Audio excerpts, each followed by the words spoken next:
this time on Finnegan's Garage. Whole lot of random projects that also include firing nails into the wall using actual bullets. I got this. Okay, stay away. Let me put some safety on. We'll put all the safety on. Hold on.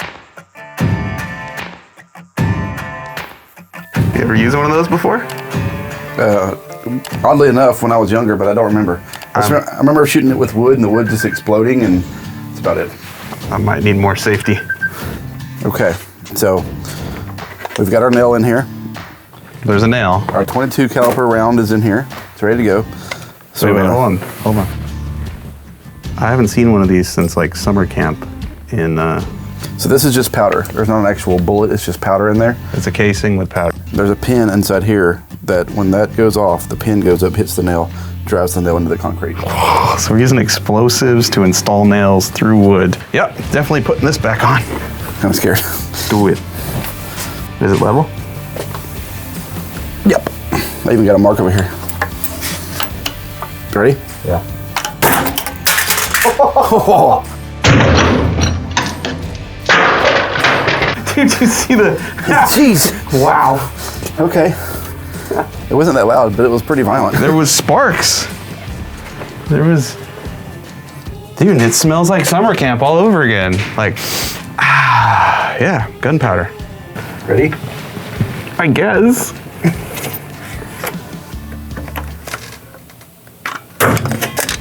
Whoa.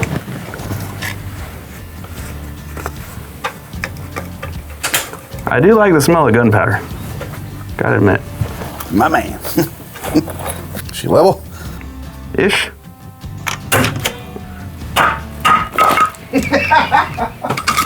All right, I don't know how strong this system is we're using. What the? Do we need to pre-drill these? Maybe we should just stick to cars. What are you saying? I can't swing a hammer? I feel like I hit it good. Your friend did it again. The pythons broke the concrete. Look at that. There's a big old chunk out of there now.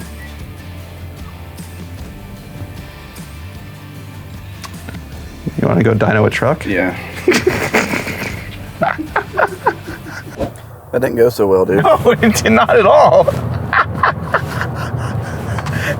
I almost feel like I should have had more safety gear on. How did the nails go sideways when they came out of the wood? So JJ, when I mentioned this idea yesterday, I was going to drill the wall and just drive screws in it. We did that. We broke them last night. The screw just broke, and then he was like, "You need the whatever you call that gun." Yeah, what is that called? Is it the Nail Bender 2000? Like, what is this? Ramset, I think it's called. Anyway, it takes a 22 Ramrod. 22 Ramrod. Takes a 22 caliber. Takes a 22 caliber round. It's just got powder in it that drives a pin up into the nail and drives the nail into the concrete, supposedly.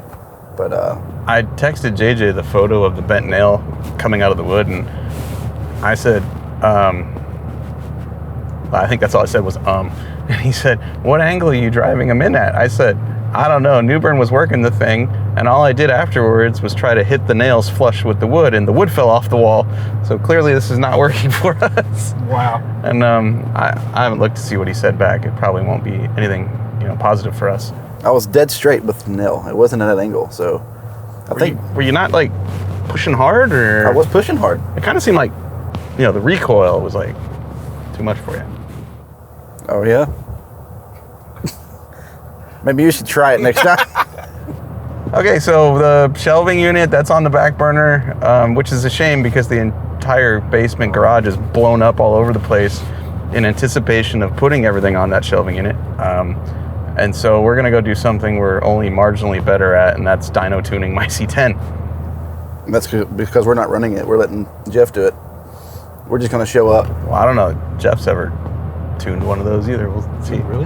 I don't know. It's an LT4 with a Terminator X on it. I have no idea if he's done it. So I brought my laptop because the software, the Holley software, it's real similar to what's on Blasphemy and the other, the drag boat. So I feel like if the rules are the same for tuning a direct injected LT4, like, air fuel ratio and whatnot, we should be able to make this thing work. Because currently, you can't go more than, I'd say, 30% throttle without it getting really unhappy and misfiring. Yeah. And it wants to die every time you come to a stop, so she needs work. She does. So we'll go pick the C10 up, out of the other shop and then take it to Mo's Speed Shop, where our friend Jeff Harris will put it on the rollers, and together we'll iron out that tube.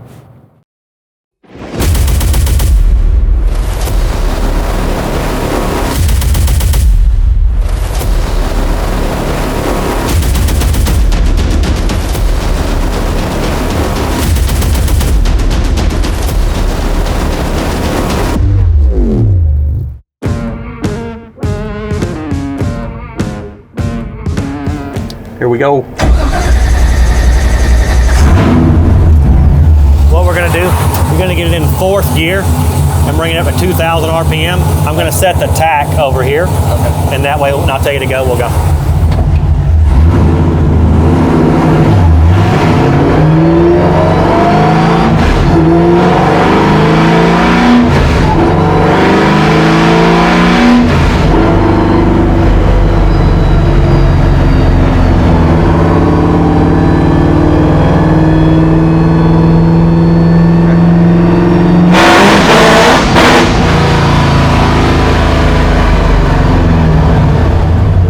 It looked like it went really rich. Like I saw a 10 as soon as I stabbed it, or it misfired and showed rich, but as soon as I stabbed it, it was like, nope.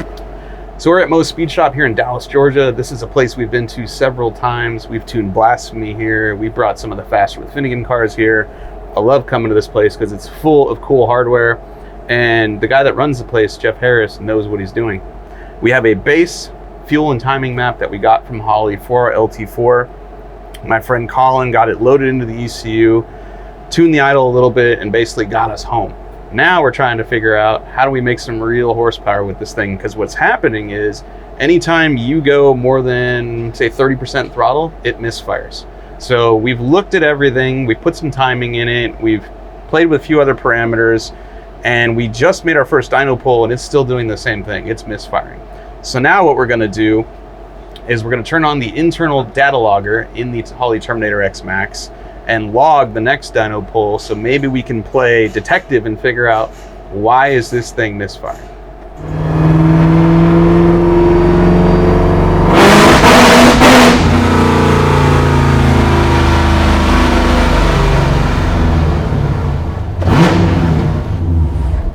Basically what I'm seeing is we're at 27% throttle, 14-to-1 air fuel. As I hit it, it starts dipping. 13.4, 16.0. It went lean at 65% throttle. See, in this right here, like as soon as it hits there, it's misfiring. Like we can hear it, right? Mm-hmm. So everything after it, I don't know what to believe in terms of what we're seeing air fuel. It's not going to be correct. That's what I'm thinking. So I don't know that it went rich. We may try throwing fuel at it. All right, so we have just made a fairly significant change to the fueling. I believe it went pretty darn lean. Let's see what that does. So now we have more fuel in the base map, just in that spot. It didn't go anywhere else. And then more acceleration enrichment. Let's see if it pops and farts again. It was pretty violent. Yeah. He was unhappy.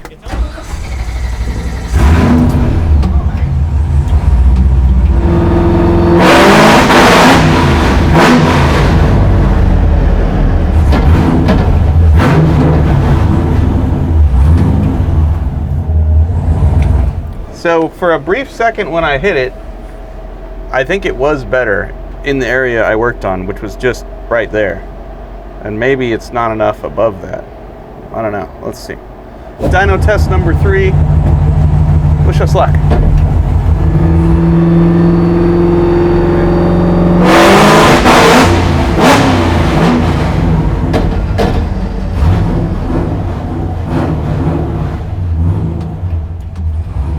So it went a little further. I thought it was good there for a second. Yeah, like it went a little longer. It's the exact same spot every time. Really? I thought it touched it. I thought it revved more before it did it. Huh. All right, humor me. Let me put 10 more numbers in it and log it again. Put 20 in it. All right. You're not going to hurt anything.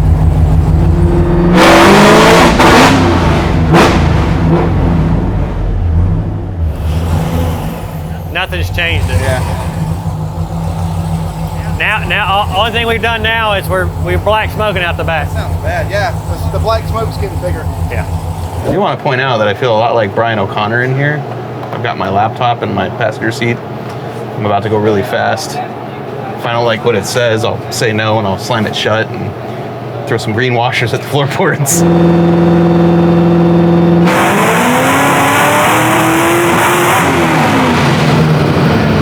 was not happy. So it's misfiring in 2 different spots, and yet it somehow made 550 horsepower at the tires and 642 foot-pounds of torque at 9 pounds of boost. And it's only rated at 650 horsepower and 650 torque out of the box. Yeah, this is supposed to be 650 horsepower, 650 foot-pounds of torque. We just made 642 foot-pounds of torque at the tires while it was misfiring in a couple of spots. I think we trashed the spark plugs at the beginning of this deal because it was too rich.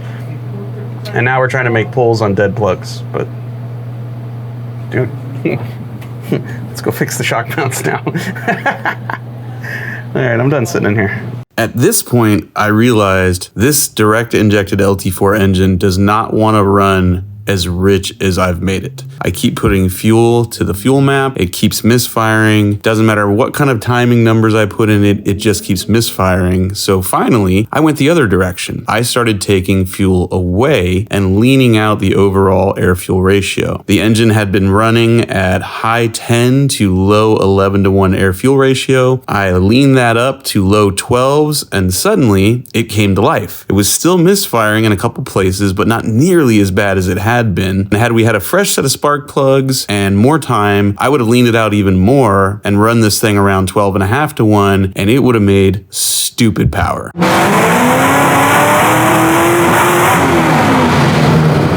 Well, that was a lot of fun. Learned a lot about what an LT4 likes and what it doesn't. Apparently it doesn't like to be slightly rich because it misfires really bad. And we got the tune pretty close before we ran out of time, and we're gonna need to go back and work on it a little bit more.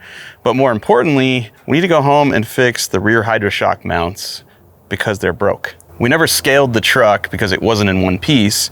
So Jimmy just kind of eyeballed the rear springs and what their spring rate should be. And what I didn't realize was all the way home, those springs were totally collapsed. So we weren't riding on anything other than the hydraulic cylinder, which is full of hydraulic fluid that can't be compressed. So essentially, it's solid. You're going all the way down the road with solid rear suspension. And that cracked the upper mounts. Just a bunch of leverage. I ran over some railroad tracks. You know, it was hard on them. And I'm kind of thankful it did, because now that I look at the upper mounts, I'm like, we could have built those a little sturdier. So we're gonna go home and cut them off, remount them, call up Jimmy after we scaled the truck and say, Jimmy, here's what it weighs. What do you suggest for rear springs? Because this bed is really heavy. It's heavier than a stock bed. And I'm guessing because of that, we need some stiffer rear springs that will give the suspension some suspension and travel, and then we'll go back to the dyno. Remarkably, it rode really good. I'm genuinely surprised that we were driving home on collapsed coil springs, because I have zero complaints about the way the thing rode. So let's go home. I'm excited to drive it because it's got a pretty good tune in it now. Yeah. It's not perfect, but compared to what it was, you know, how we drove it home, way better. Like, we'll be able to go more than a third throttle now. Except we probably shouldn't, because there's a good chance the rear shocks are going to fall off the truck.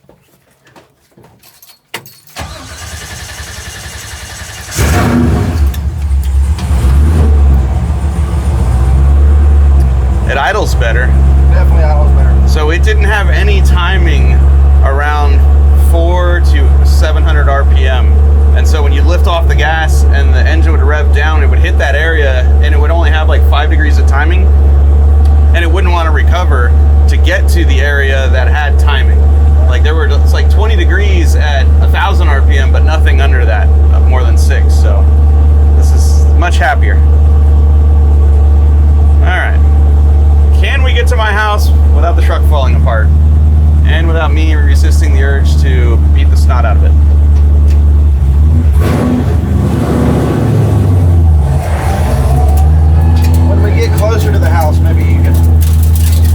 side of the house? Yeah. Let it rip? Got it. Dirt road.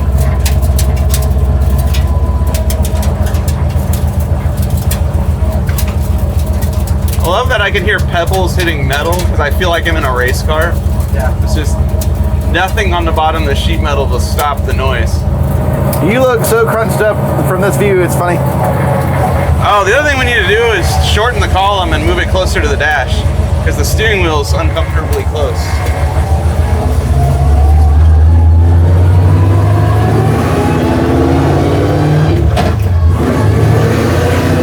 I love the shifter. I'm sitting really low. I'm looking into the windshield wiper. Yeah, you don't have any seat mounts. I made a pair for this side, and then when I found out, you know, I couldn't get another one of these seats, I stopped because I didn't know if I'd be able to get another seat that would fit the same mounts as this one. So I didn't make you any. It's not because I don't care. It's because I was in a hurry.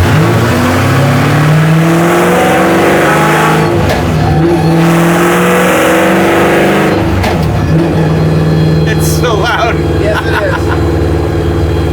I love it, except on the highway. Like right now, I can deal with this, but you get on the highway at $3 grand. Oh Lord, it's so loud. And the ratios are so close together, we can just drive around in 6th gear around town.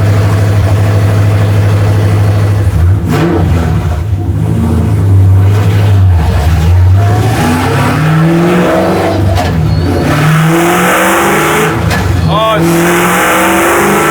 it's spunky. That was barely any throttle. It's so much faster now.